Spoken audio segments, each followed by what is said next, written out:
நல்ல குழந்தை பாக்கியத்திற்கு மாசி மாதம் 23, 24, 25 தேதிகளில் திருக்கர்காவூர் ஸ்ரீ முல்லைவனநாதர் கோயிலிலே சுயம்புலிங்கத்தின் மேல் சூரிய மூர்த்தியின் கதிர்கள் கிரணங்கள் படுகின்றன. ஒவ்வொரு நாள் காலையிலும் பாஸ்கர பூஜை முடிந்தவுடன் மடியில் மஞ்சளுடன் அந்த ஆலயத்தை அடிப்பிரதர்சனம் செய்து அதை தானம் அளிக்க வேண்டும். இந்த 3 நாட்களிலும் ஏழை சுமங்கலிற்கு வெற்றிலை, பாக்கு, புடவை, ரவிக்கை, வளையல்கள், மெட்டிகள், சீப்பு, கண்ணாடி இப்படி மங்கள பொருட்களை தானம் அளிக்க வேண்டும். மஞ்சளை 3 விதமாக தானம் அளிக்க வேண்டும்.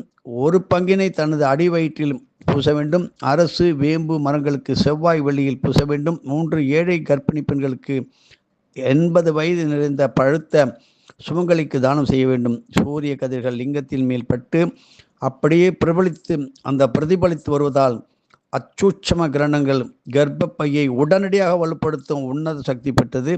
சென்னை பூந்தமல்லி வைத்தீஸ்வரன் கோயிலிலே சூரிய பூஜை ஒவ்வொரு வருடம் மாசி மாதம் 21, 22, 23, 24, 25 தேதிகளில் பல வருடங்களாக நடந்து கொண்டிருக்கிறது.